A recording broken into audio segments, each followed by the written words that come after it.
Hello and welcome to WJTS in.form. I'm your host, Bill Potter. Joining me in the studio once again is Lieutenant Governor Sue Ellspermann, who was home for the holidays.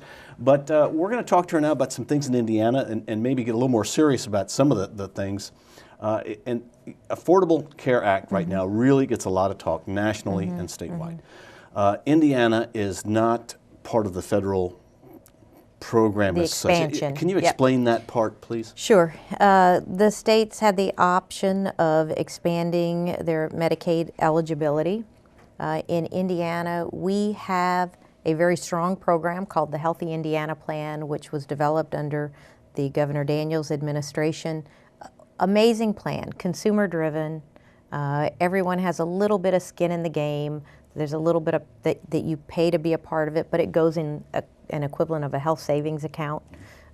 So the plan has worked well. It pays providers at the Medicare rate instead of the Medicaid rate, which is better for providers. All things good there. And 95% of Hoosiers that are on that Healthy Indiana Plan like it. So that's an amazing. How many of us would say that about even our own insurance? So it's a very strong plan. Indiana had a waiver from the federal government to use this plan earlier, prior to the Affordable Care Act being passed.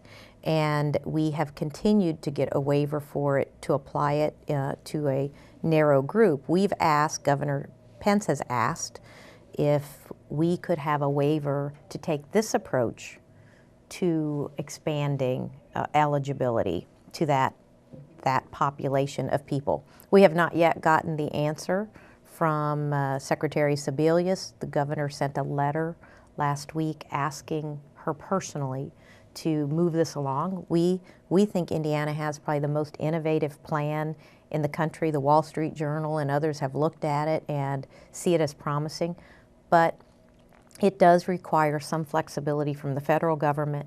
We're willing to an extent to make some changes in our plan too, if we have to find a halfway point that satisfies the federal government. So I think those are the important negotiations going on, because like the Affordable Care Act and what the president's trying to do, we all want to have coverage for more people, but we also want to do, in Indiana, we just think it's so important that people use our healthcare system well, and that they're not using an emergency room when they should be doing preventive care. And by the way, the Healthy Indiana Plan encourages and pays for that preventive care. And so it's about using our healthcare system in its best way, which over time we're seeing those healthcare costs come down. We believe it's more economical to run our plan than the Medicaid approach. So we're cautiously optimistic. It's asking the administration in Washington to make some accommodations for us, but it also, we always say the 50 states are great laboratories of innovation. This is one that we could all learn from. So we're hopeful that Governor and Secretary Sebelius will be able to find some common ground and find that as a way to expand healthcare in a way that we think is fiscally sound for the state. Though the government would pay 100% initially, that money starts going away, and states will over time have to pick up a higher percentage. So what appears to be free today will not be free tomorrow. And looking to the future of Hoosiers and the commitments we're making on behalf of Hoosiers, we want to make sure that that's done in a fiscally sound way. Sounds like it's sort of a take care of yourself, don't count on somebody else to take care of you sort of mentality. Well, we all need to own our health, and I think that this plan really encourages those best behaviors.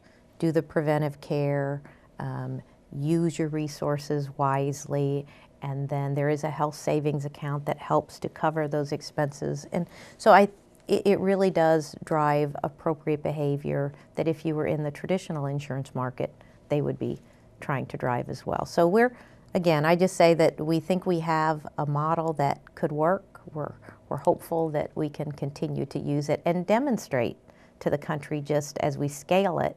We've seen it in this limited number of 50,000-ish people that have been in it for a few years. really strong results, and we'd like to demonstrate to the country that it could really help, maybe one of the answers to health care. So Indiana leads the way again. Well, we hope. Now, you coming up in this next session will be the president of the Senate. So it's you did it last year. Yes. So it's yes. But what are we looking at? Some of the legislative issues that you think people should be watching? Well, I think it is a short session. So by definition, in a short session, it is non-budget. We should try not to. That would be, I think I would speak for the Budget Committee and Ways and Means.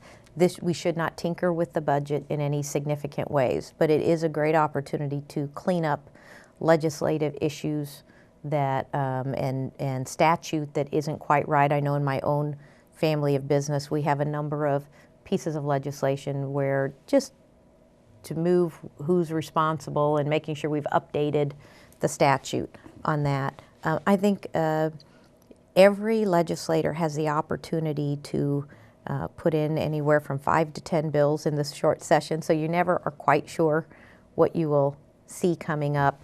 You know, we know that there will be some areas like the marriage amendment and that will be the decisions of the caucuses, whether or not they choose to hear it, and if so, how that gets handled. The governor has been very clear, and I think leadership as well, that if it is heard, that we do it in a very respectful manner. And I think presiding, that's the thing I will be most careful about, is that my role is not to get to make a decision, but it is in facilitating that process and making sure that all points of view, all legislators have that opportunity to appropriately share perspective. So we should have a good, quick legislation? Well, it should be, you know, I think the session, sometimes the short session gets over early. It will end by early March. Sometimes it gets out a little early. I'm personally a little biased this year. My daughter's having a baby at the end of February. Just get it over with. I'm going to encourage, no, it'll happen when it happens, but it does finish up. It's a shorter year because there is no budget to deal with. But I think you'll see the full array of bills that people will want heard. Some will get held back because of their budget impact for future years, but the governor is finalizing his own list of bills that ours will be around economic development, as you can imagine, job creation, things that we think continue to grow the economy, continue to help improve education outcomes for our students and the opportunities, because we want to continue to improve our workforce and the opportunities for Hoosiers. So I think not big surprises in those arenas, but we'll continue to drive to continue to move Indiana forward. Now, you're the lieutenant governor now. When you were a representative, you always encouraged people, please contact me about thoughts you have on bills and things you'd like to see.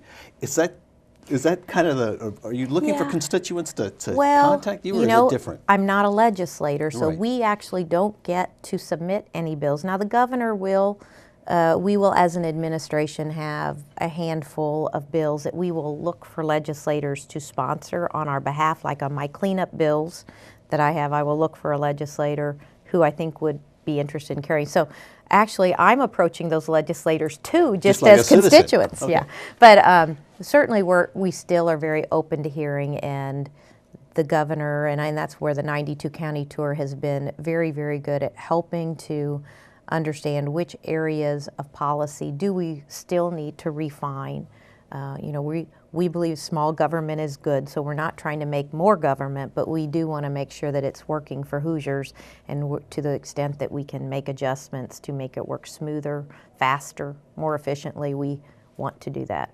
All right, well, Lieutenant Governor, thank you very much for coming in. Thank you so much, Bill. We are always honored when Lieutenant Governor Sue Ellspermann stops by and visits us here on WJTS, and we thank you for watching WJTS in Form. We are local people watching local people.